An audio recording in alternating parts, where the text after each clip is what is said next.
Welcome to the Amazingly Alcohol-Free Mother and Daughter podcast. I'm Jaime. And I'm Jules. And we're here to share our honest and unfiltered experience of how alcohol has impacted both of our lives and our relationship, and to show you that change is absolutely possible. Our whole lives, my mom, Jules, has always said, we can do anything because we're girls. And now we're not just saying it, we're actually living it every single freaking day. We believe in progress over perfection, and we are proof that we can do hard and often uncomfortable things. Before we jump in, a quick note in case you're looking for more support on your alcohol-free journey. There are two ways we can work together. I offer one-on-one private coaching for women who want deeper, more personalized support. This is a high-touch coaching container where we work together on confidence, stress, boundaries, and navigating real-life alcohol-free. I'm personally in daily contact with my one-on-one clients and deeply involved in their journey and transformation. And if you want a simple, affordable way to get extra support, the Confidence Club is always open. It's my most accessible coaching option and really is about the cost of a bottle of wine each month. Inside, you'll get weekly meetings, daily encouragement, and a supportive community that helps you stay grounded. And honestly, we're just a lot of fun. I'm in there every day, checking in, offering guidance, and supporting the group. You can join or leave whenever you need. There's zero pressure. You'll find links for both options in the show notes. Please reach out anytime with any questions. Thank you so much for being here. And now let's dive in. Hey, Jules, how's it going? Hi. It's going pretty good.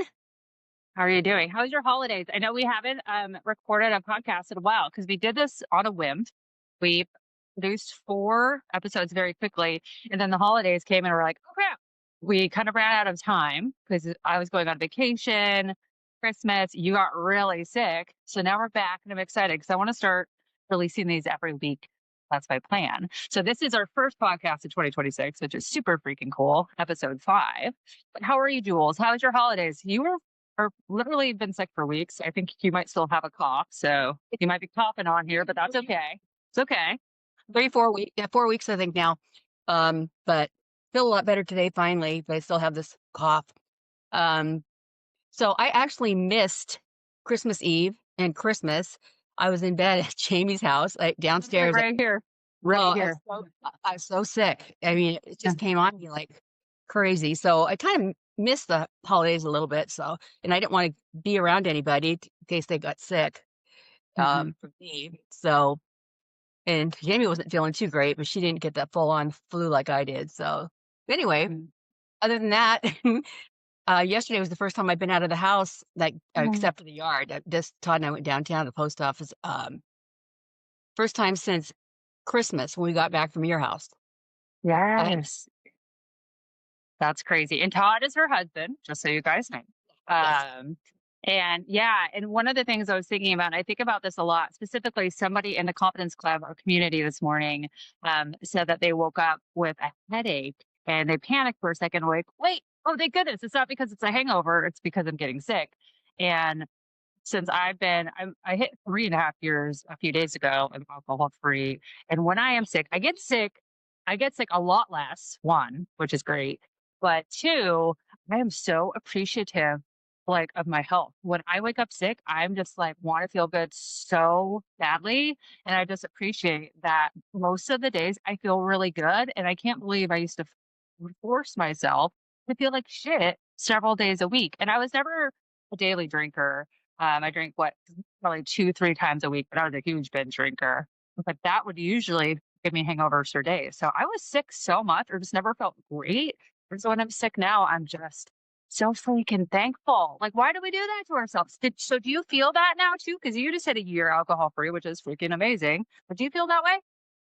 Oh yeah, I definitely feel way different about appreciation and grateful for things I hadn't even noticed, like just even up here outside on our property, just the different trees and the different kind of birds and the chipmunks, the squirrels, and everything.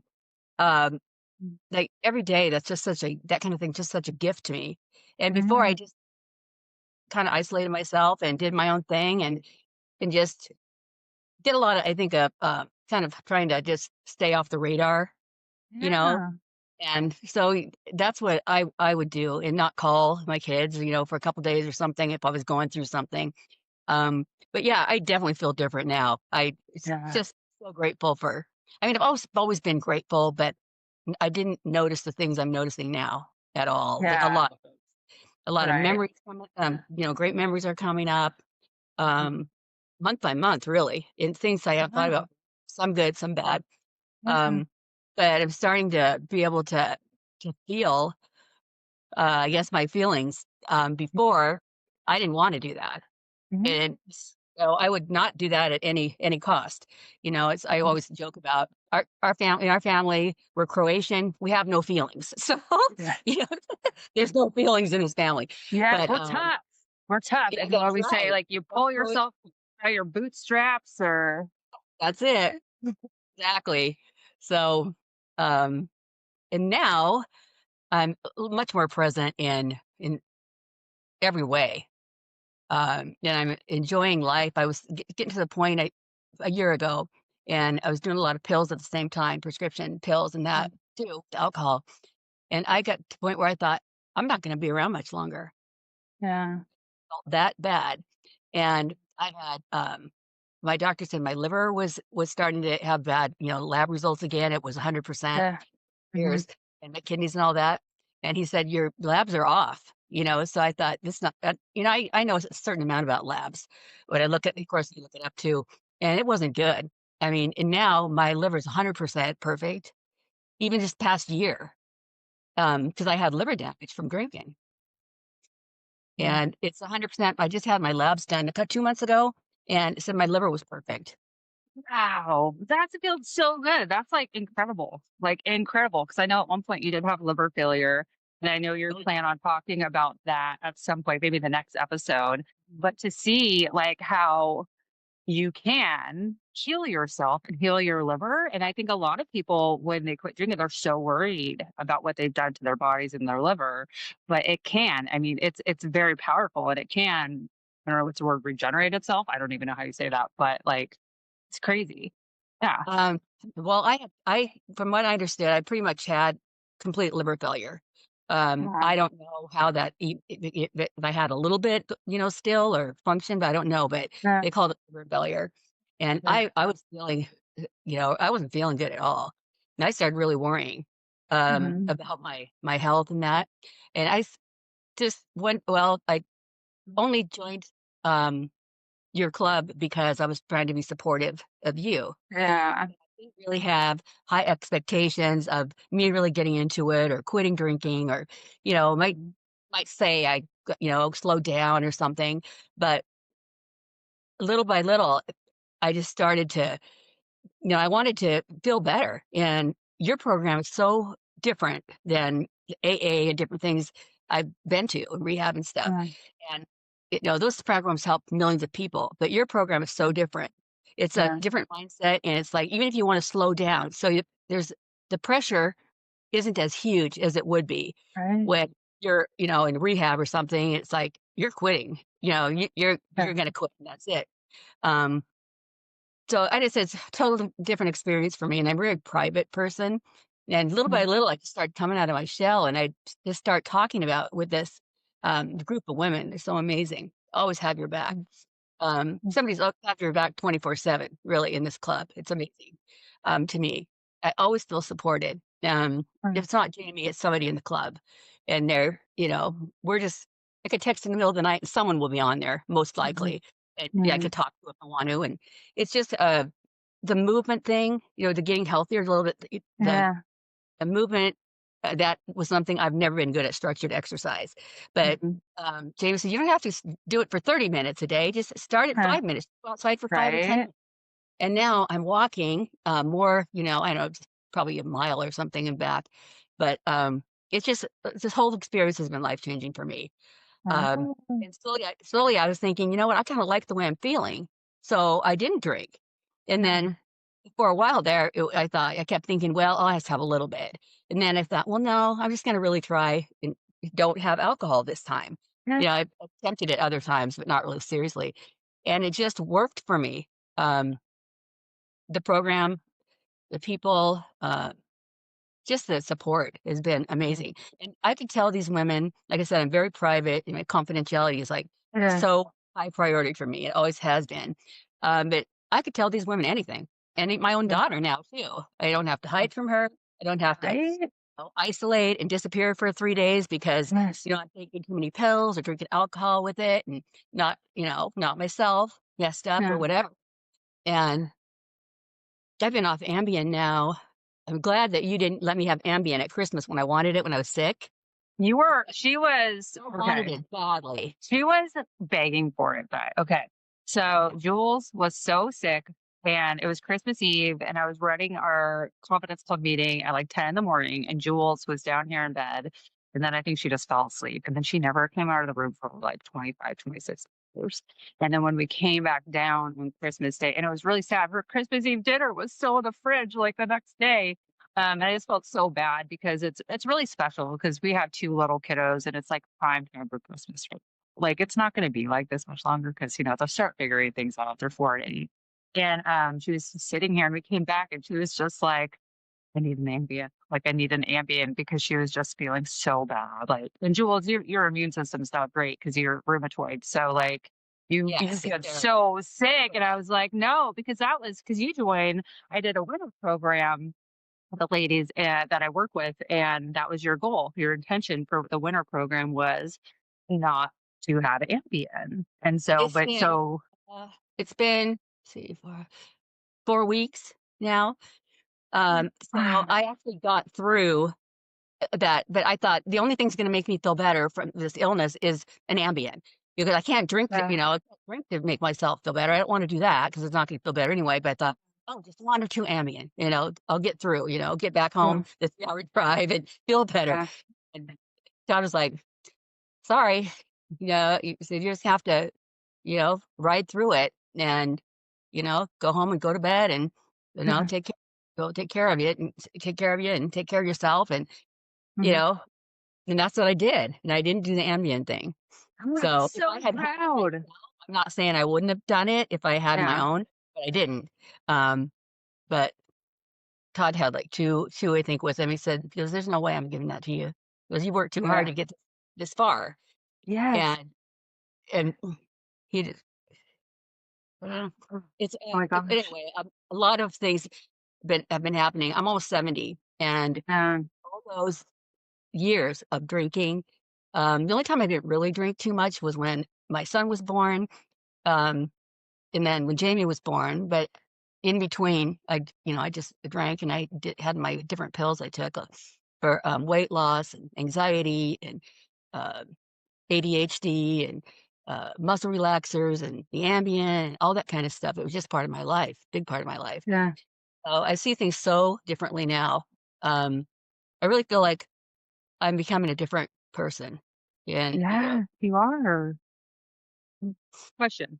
How are you sleeping? I have several questions for you now. And we were going to do a different topic, but we're flowing now. We're flowing with this. We're going to save our other okay. topic for the next one.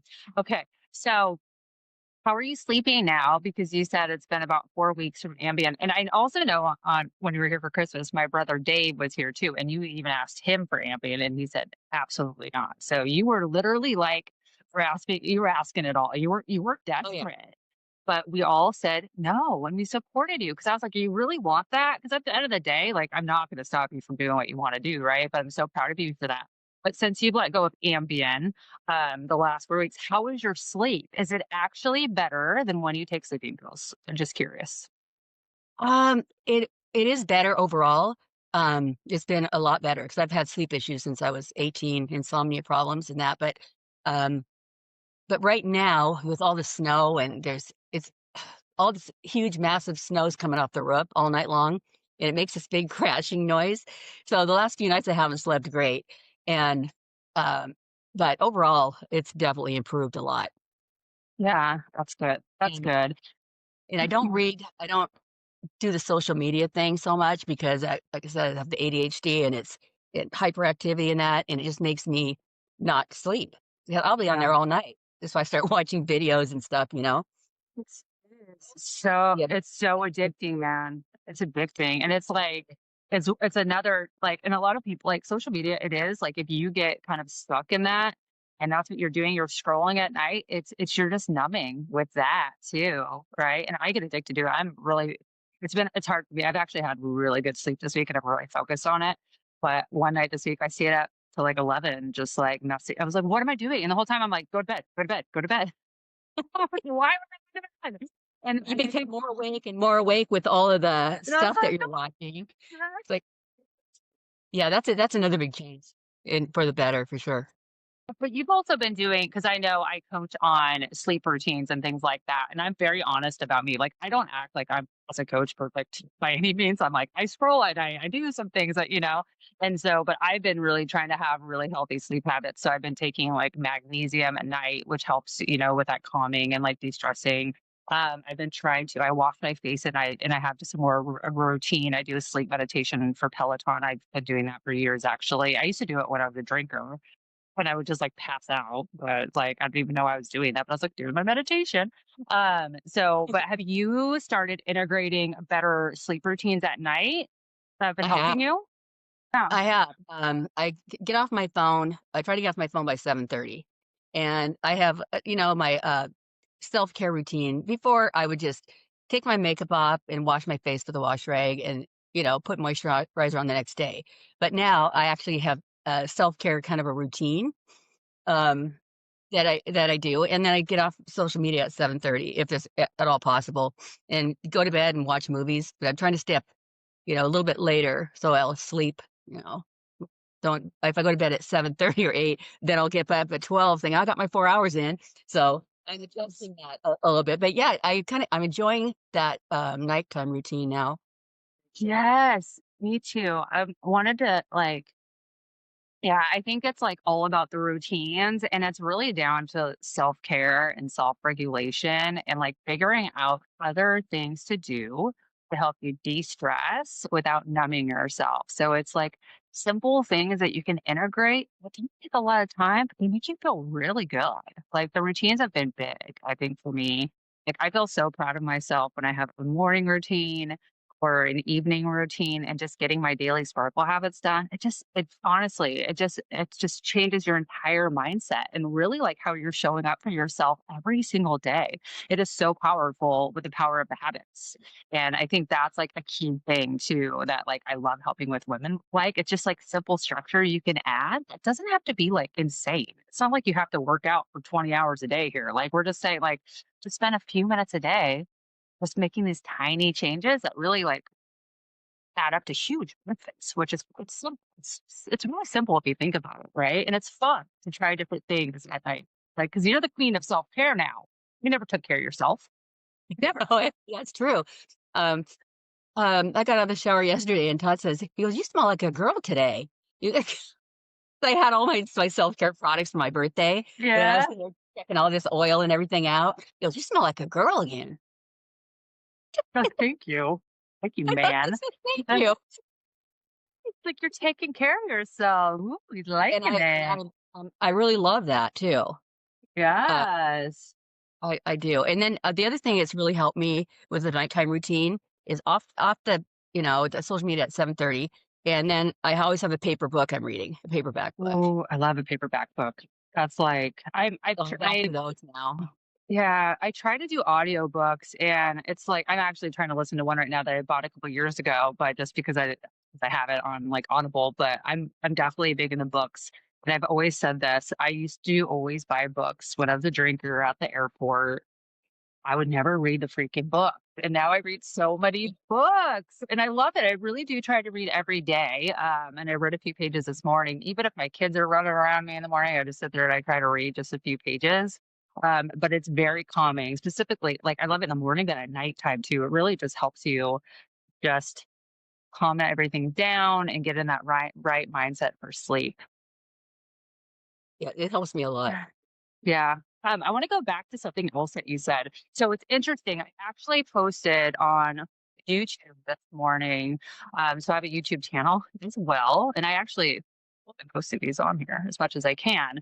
But essentially what it said is like we tell ourselves when we're young, like, oh, we're young, we can drink, we can do all this bad stuff for us. It's okay because we're still young. And then one day you're like, oh my God, I've been doing pills or drinking or whatever it may be for 20 freaking years. And then all of a sudden you're like, oh my God. And then you start worrying about your health, right? You're like, shit, I got to start like getting it together. And you start questioning your relationship with alcohol or whatever it may be.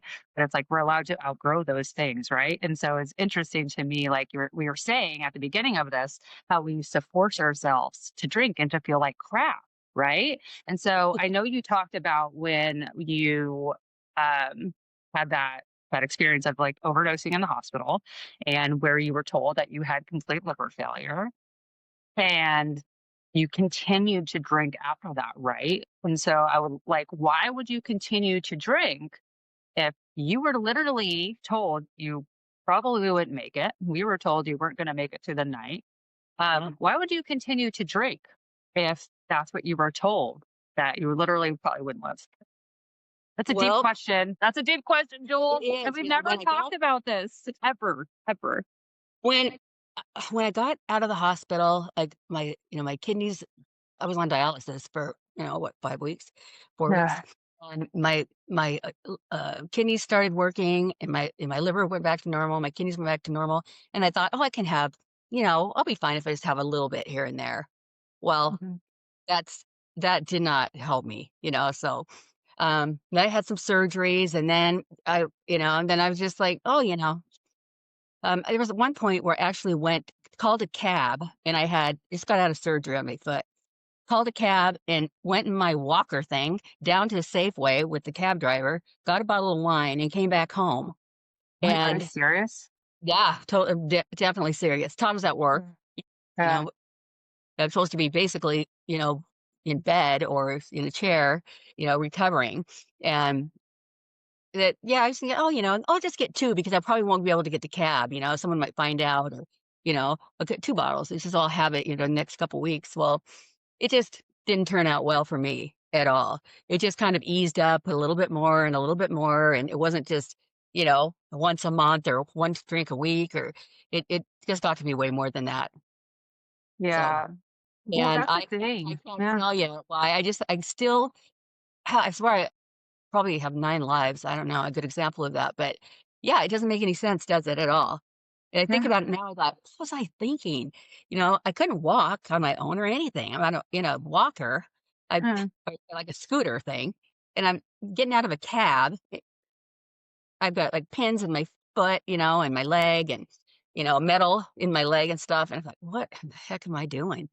But it took me a while to get it together again, and in between, did Mhm. I try to stop and not drink? I would, but then I try it, and then I thought, "Oh, yeah, I just can't do it." So then I would just hide it, make sure nobody knew I was doing it. So it's just, I don't know. That's a good question, really. Mhm. It Well, a just couple things. Yeah. I mean, it's addicting, right? And like my guess is, and tell me this, like after you had your liver failure and you were on dialysis, would you ever seek help? Did you get support for your alcohol addiction, your substance use? Or did you just try to go cold turkey? Like what did you try to do to get healthy again and let go of alcohol and kind of work on that recovery aspect? I started, a group down in Fife. Um, it was, kind of like an AA group, but Mhm. I had a counselor, and everybody there was there because the court system, they had gotten some trouble with drugs or alcohol, and they were there because the courts told them it had to be there. But I was there because basically my family was very concerned about my what I was doing. And then Todd and I split up for a while, and then things got really bad after that. It was just Mhm. out of control. And yeah, it's amazing to me that I'm still here.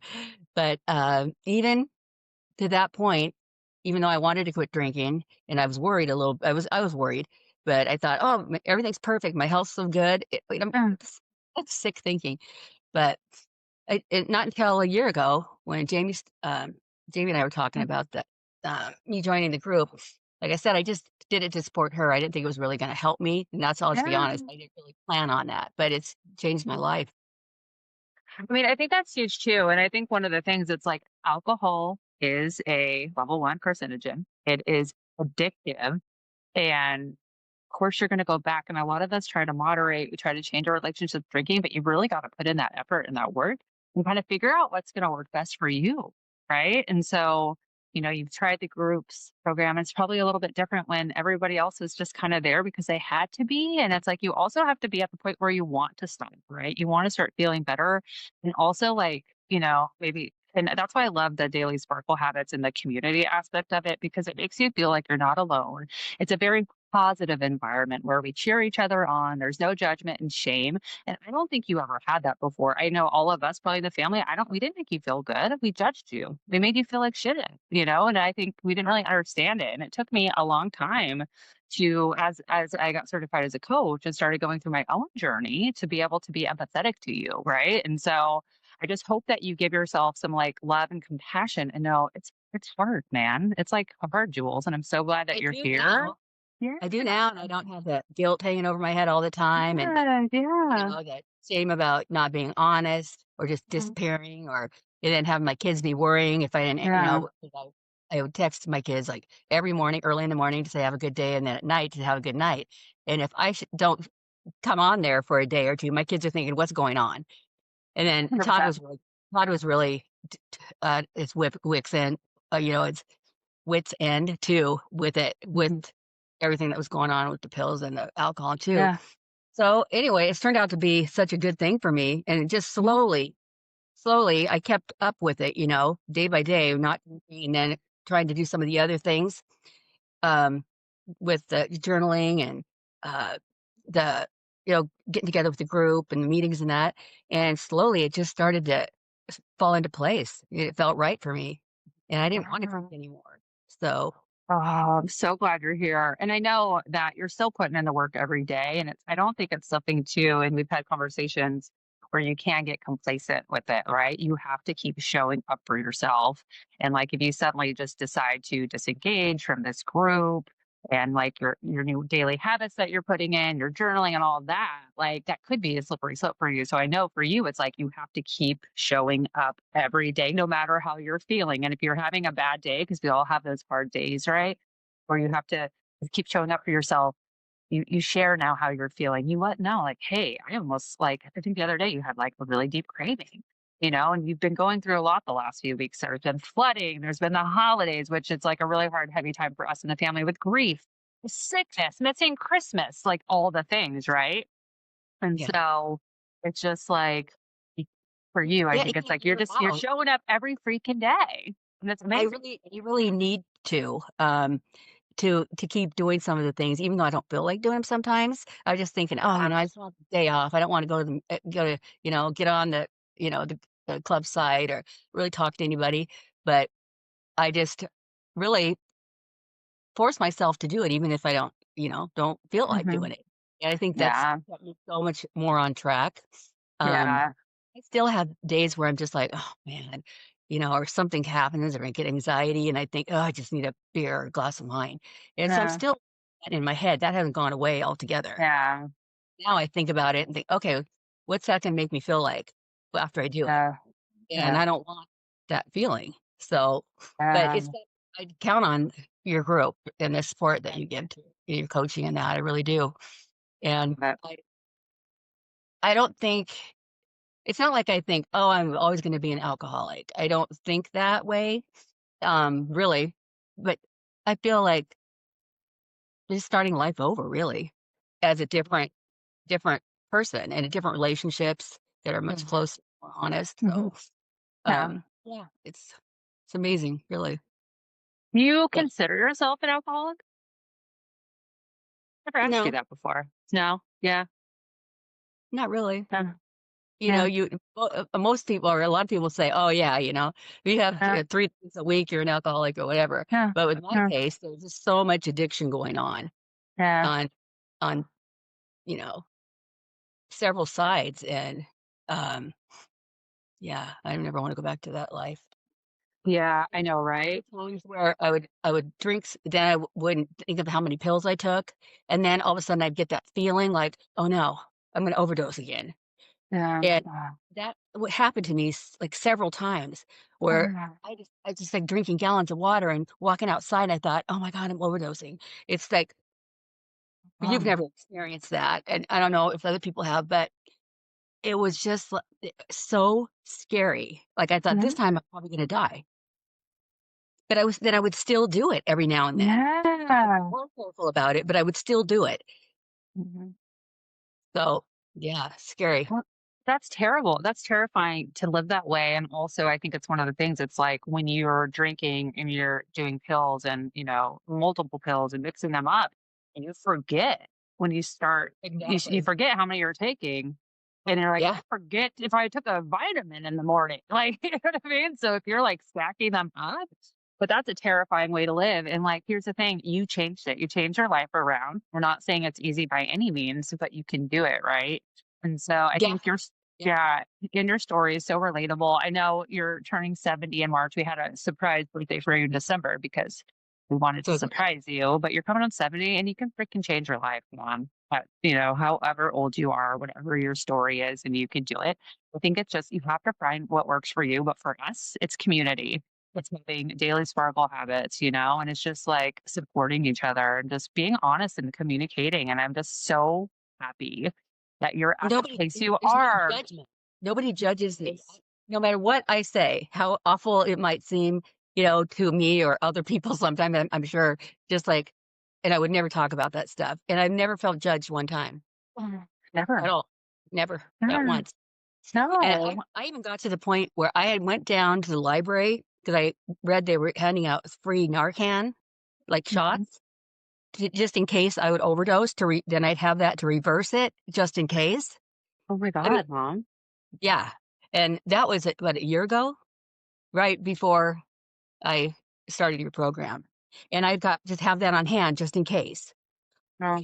No. You still have it? so I won't die. I mean, it's Yeah. just the whole thing is just it's pretty serious, and Yeah.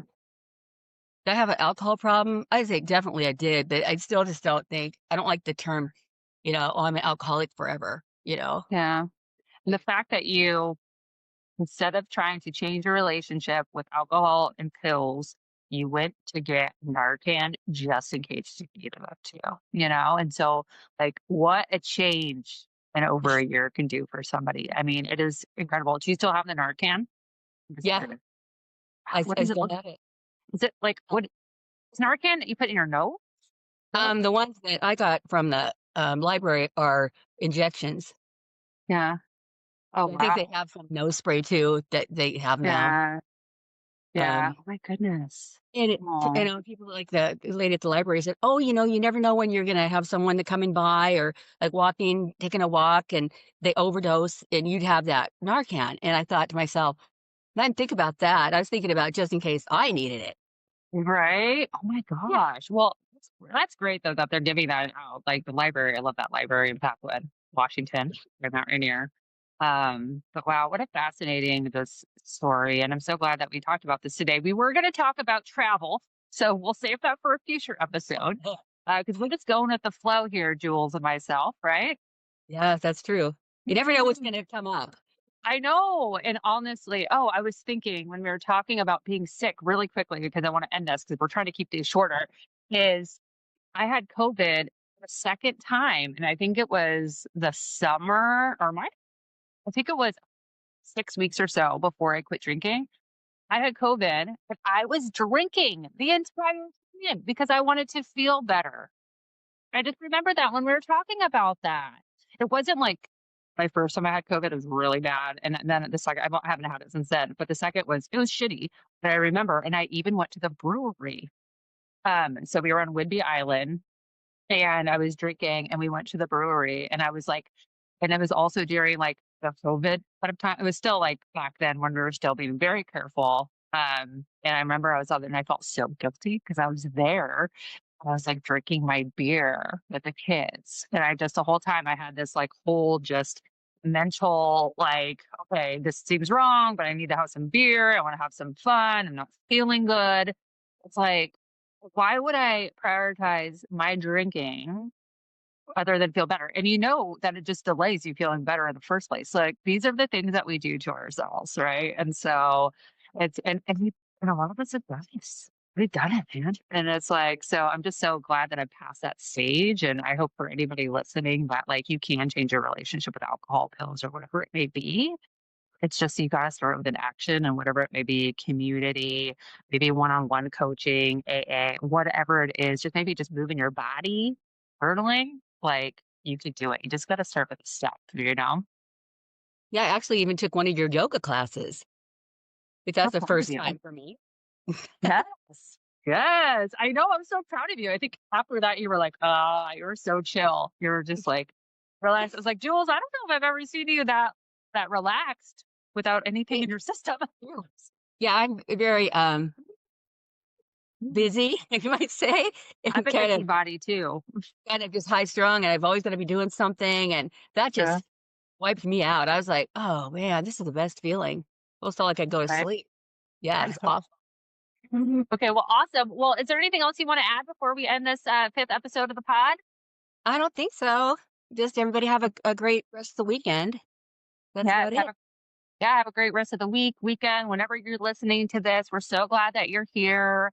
If you please take a look at our show notes if you want to follow us on Instagram or if you want any extra support or reach out to us. I'll include my email on there too. If you want us to touch on any topics or send, feel free to reach out at amazingly alcohol free on Instagram as well and send me a message. And we're happy to talk about any topics that you want to hear from us. Or if there's any questions you have for us about our stories, we would love to share it. Cause like our goal is really to, inspire people that have had, challenges with alcohol, pills in their family, helping with that dynamic and like just showing you that healing is possible and you can mend relationships and do it in a healthy way.